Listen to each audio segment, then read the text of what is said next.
Welcome to steno series.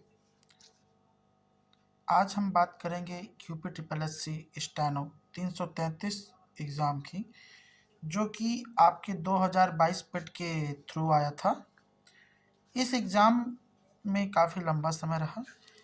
जैसा कि आप जानते हैं कि जब ये वैकेंसी आई उस समय फॉर्म भरे गए थे 25,819 कैंडिडेट्स ने इसमें फॉर्म भरा था, जहाँ से लोगों को काफ़ी उम्मीद थी कि इसकी पेट की कट ऑफ 25 या 30 नंबर के आसपास ही जाएगी, पर ये बढ़ के 59 नंबर के करीब गई थी। इसकी कट ऑफ 59 दशमलव समथिंग थी। मेंस एग्ज़ाम के लिए आपके सेलेक्ट कैंडिडेटों की संख्या थी 11,145 कैंडिडेट, जो कि आपके मेंस के एग्ज़ाम के लिए सेलेक्ट हुए थे। पर चूँकि काफ़ी लंबा गैप होने के कारण इस एग्ज़ाम को जब मेंस का एग्ज़ाम हुआ, जो कि आपका था 16 नवंबर 2025 को, तो उस दिन ये देखा गया कि करीब 45% स्टूडेंट ही एग्ज़ाम दिए, जिनकी संख्या 4,792 कैंडिडेट्स के आसपास थी। एग्ज़ाम की बात करें तो एग्ज़ाम आपका काफ़ी टफ था। अगर हम स्टेनो के कैंडिडेट्स की बात करते हैं, जो स्टेनो की तैयारी करते हैं, ये माना जाता है कि ये पहले काफ़ी वीक स्टूडेंट्स इसकी तैयारी करते थे, जो कि जिनकी जीएस वीएस थोड़ी कमज़ोर रहती थी। पर अब तो ऐसा कुछ भी नहीं है। आज आप देख सकते हैं कि स्टेनो एक बहुत ही अच्छा वैकेंसी के रूप में उभरा है, जिसकी तैयारी अच्छे अच्छे स्टूडेंट्स कर रहे हैं। एग्ज़ाम काफ़ी मॉडरेट टू टफ माना जा रहा था, जिसकी उम्मीद नहीं थी। जैसा कि एग्ज़ाम इधर भी जा रहा था। अच्छा, 16 नवंबर को जो पहले शिफ्ट में एग्ज़ाम हुआ था, उसका पेपर भी काफ़ी अच्छा था, मतलब ईज़ी टू मॉडरेट रखा गया था। तो लोगों को उम्मीद यही थी कि काफ़ी कम ईज़ी पेपर रहेगा। और स्टूडेंट्स की बात करें तो आप जानते हैं कि इसके एग्ज़ाम में 4,792 स्टूडेंट्स इसका एग्ज़ाम दिए हैं। अगर आप ये सोचते हैं कि स्टेनो में कितने कैंडिडेट्स बुलाए जा सकते हैं स्टेनो लिखने के लिए, तो आप एक चीज़ को मान के चलिए कि मेरे कुछ स्टूडेंट्स जो कि हर स्टेनो में आपके यूपी ट्रिपल एस सी के स्टेनो एग्ज़ाम्स में मेरे हमेशा 2 या 3 स्टूडेंट रहते हैं। उनकी माने तो ऐसा देखा गया है कि स्टेनो चूँकि संपादकीय या किसी की जीवनी पे या पेपर जैसे दैनिक जागरण, अमर उजाला, हिंदुस्तान के संपादकीय डिक्टेशन बोले जाते हैं, तो उनके शब्द काफ़ी टफ होते हैं। कुछ शब्द ऐसे होते हैं जो टफ होते हैं। एग्ज़ाम जो स्टेनो का एग्ज़ाम होता है, आपका स्टेनो का एग्ज़ाम होता है, इसमें आपकी 20 गलतियाँ माफ़ होती हैं। इसमें आपकी 20 गलतियाँ जो होती हैं वो माफ़ होती हैं। अगर आपने 20 से आधी, यानी कि अगर आपकी गलतियाँ 20.5 भी हुई तो आप सेलेक्ट नहीं हो पाएंगे। तो चूँकि 20 शब्द तक में अगर आप संपादकीय मैटर की बात करें तो कुछ शब्द तो ऐसे होते हैं जो काफ़ी टफ होते हैं, तो इसीलिए ये कहा जाता है कि इसका डिक्टेशन काफ़ी टफ होता है। तो अगर आप बात करते हैं स्टेनो के एग्ज़ाम्स की, जैसा कि हमने पहले बताया है कि एग्ज़ाम आपका 4,792 कैंडिडेट ने एग्ज़ाम दिया है। पेपर भी आपका टफ आया था। तो आप ये मान के चलिए कि मैक्सिमम जो स्टूडेंट्स बुलाए जा सकते हैं वो आप देख सकते हैं 10 से 15 गुना के बीच रहते हैं। अगर हम 10 गुना की बात करें, जैसा कि 333 पोस्ट है, इसके 10 गुना की बात करें तो ये होता है 3,330, पर कभी भी इतने नहीं बुलाए जाते।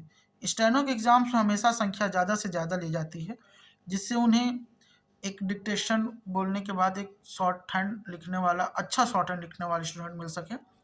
तो मैक्सिमम उम्मीद यही है कि ये 15 से 13 गुना के बीच ही रहेगी। चूँकि 15 गुना लड़के भी नहीं हैं इनके पास, तो उम्मीद ये आप करिए कि 13 गुना के आसपास ये लड़कों को बुलाएंगे, जिनकी संख्या 4,329 होती है। अब अगर आप बात करते हैं एक्सपेक्टेड कट ऑफ की, तो जैसा कि मैंने लिखा है कि 20 से 25 नंबर, अगर आपके 20 भी बन रहे हैं तो आप ये मान के चलिए कि आपको स्टेनो लिखने के लिए मिलेगा। ये एकदम कंफर्म है।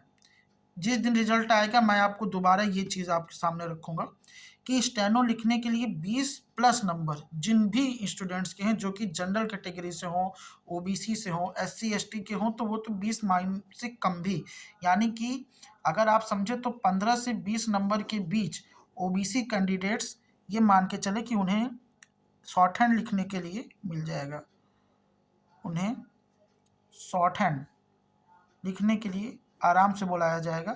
सेम चीज़ आपके जनरल स्टूडेंट्स के साथ होगा। अगर आपकी 20 से 25 नंबर के बीच है तो आप ये मान के चलिए कि आपका स्टेनो शॉर्ट हैंड लिखने के लिए आपको बुलाया जाएगा। इसमें कोई भी डाउट आप मत रखिए। 20 भी प्लस नंबर है तो आप ये मान के चलिए कि आप शॉर्ट हैंड लिखने के लिए बुला सकते हैं। इससे कम भी जा सकती है कट ऑफ, 17 नंबर, 18 नंबर। ऐसा मैं इसलिए कह रहा हूँ कि उन्हें कम से कम 13 गुना लड़के तो बुलाने ही बुलाने हैं, और उनके पास 15 गुना लड़के भी नहीं हैं। तो अगर वो कुछ लड़कों को छाट भी देते हैं, क्योंकि 20 नंबर मेरा मान के चलता हूँ कि जैसा एग्ज़ाम भी रहा हो, अगर आप बेसिक भी पढ़ाई करते हो, बहुत ही टफ एग्ज़ाम हो, तो 20 नंबर लाना बहुत आम बात हो सकती है। इंसान 20 प्लस ही ले आ सकता है अगर आप इतने साल से तैयारी कर रहे हो। और टफ पेपर तो मैं मानता हूँ कि था, पर अगर आप 20 प्लस नंबर तो आराम से ही ला सकते हैं। अगर आप 100 के 100 भी मारे तो कुछ तुक्के भी लगते हैं, कुछ सही भी होते हैं। सारे सारे क्वेश्चन आपको ऐसा नहीं हो सकता कि आपको ना आते हो। तो 20 प्लस नंबर पे आप अपनी शॉर्ट हैंड की तैयारी शुरू करिए, और ज़्यादा से ज़्यादा आप ये देखिएगा कि इस फरवरी के अंतिम यानी 28 फरवरी तक आपको इसका रिजल्ट देखने को मिल जाएगा। ये जो देरी हो रही है सिर्फ इसीलिए हो रही है क्योंकि इस समय जो डीवी कराई जानी है वो ऑनलाइन होने वाली है। डीवी ऑनलाइन हो रही है, उसी की ऐप बनाने में या वेबसाइट बनाने में लोग ज़्यादा व्यस्त हैं। रिजल्ट सारे तैयार हैं आपके स्टेनो 333 के। तो आप ये मान के चलिए कि फरवरी लास्ट तक या 28 फरवरी तक आपको रिजल्ट देखने को मिल जाएगा। हाँ, अगर आप शॉर्ट हैंड की बात करना चाहते हैं तो जैसी खबरें चल रही हैं इस समय, शॉर्ट हैंड लिखने के लिए, क्योंकि इनके चुनाव भी हैं 27 में, आप जानते हैं, तो इन्हें ज़्यादा से ज़्यादा रिजल्ट पुराने क्लियर करने हैं। तो ये अप्रैल या मई, बहुत ज़्यादा हुआ तो अप्रैल या मई के बीच में आपका शॉर्ट हैंड करा लिया जाएगा। तो अगर आपके नंबर 20 या 15 भी से भी प्लस हैं, 15 प्लस आप मान के चलिए, क्योंकि आप 1224 का भी एग्ज़ाम देंगे, तैयारी तो आपको करनी ही है। तो 15 प्लस नंबर भी अगर आपके बनने, वो कोई भी कैटेगरी हो, जनरल हो, ओबीसी हो, एससी एसटी हो, हैंडीकैप, कुछ भी, आप 15 नंबर प्लस अपनी तैयारी शुरू करिए। और स्टेनो लिखिए, स्टेनो काफ़ी टफ होती है, उसकी प्रैक्टिस बहुत ज़रूरी है। अगर आप 80-85 वर्ड पर मिनट भी लिखते हैं तो आप ये मान के चलिए कि वहाँ एग्ज़ाम में आपकी स्पीड 75 से 80 के बीच आ ही जाती है। कुछ शब्द घबराहट में भी छूट जाते हैं। तो इसकी देरी न करते हुए हम ये मान के चलेंगे कि आप अपनी तैयारी बनाए रखिए और प्रैक्टिस करते रहिए। यूट्यूब में मैटर्स आपको बहुत सारे मिलते हैं। हमारा भी मैटर मैंने अब शुरू किया है यूट्यूब पे देना, जिससे जो बच्चे दूर हों या जो न जा पा रहे हों वो लें। संपादकीय मैटर मैं इसलिए बोलता हूँ क्योंकि वही मैटर आपको वहाँ एग्ज़ाम में भी देखने को मिलेंगे। अगर आप चाहते हैं कि पत्रिका या मैगज़ीन से बोला जाए तो मुझे ज़रूर बताएँ कमेंट में, मैं वो भी आपको शाम को देना शुरू कर देता हूँ। फ़िलहाल 15 प्लस नंबर जिन स्टूडेंट्स का है, कैंडिडेट्स का है, वो अपनी तैयारी एकदम अंतिम दौर में जारी रखें, और रिजल्ट बहुत जल्दी देखने को मिलेगा। आप ये देखिएगा कि जो मैंने आपको बताया है कट ऑफ, जो भी मैंने कट ऑफ आपको बताई है, ये कट ऑफ इसी के आसपास रहने वाली है। धन्यवाद।